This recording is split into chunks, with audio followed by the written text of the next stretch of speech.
Zigor kodean bi figura berria agertzen dira. Biziarteko kartzela berrikuspenduna eta segurtasun zaintza. Lehenengo kasua, biziarteko kartzelaren modukoa da, baina desberdintasun batekin.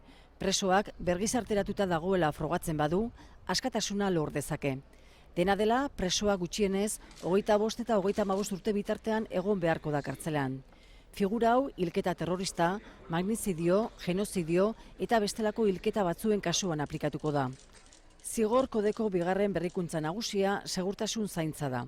Berez ez da zigor bat, segurtasun neurri bat baizik, baina errealitatean preso bat beste 10 urte utzi dezakete zigorra bete ondoren kaleratu gabe, epaiketa orduan epaileak arriskutsua dela uste badu.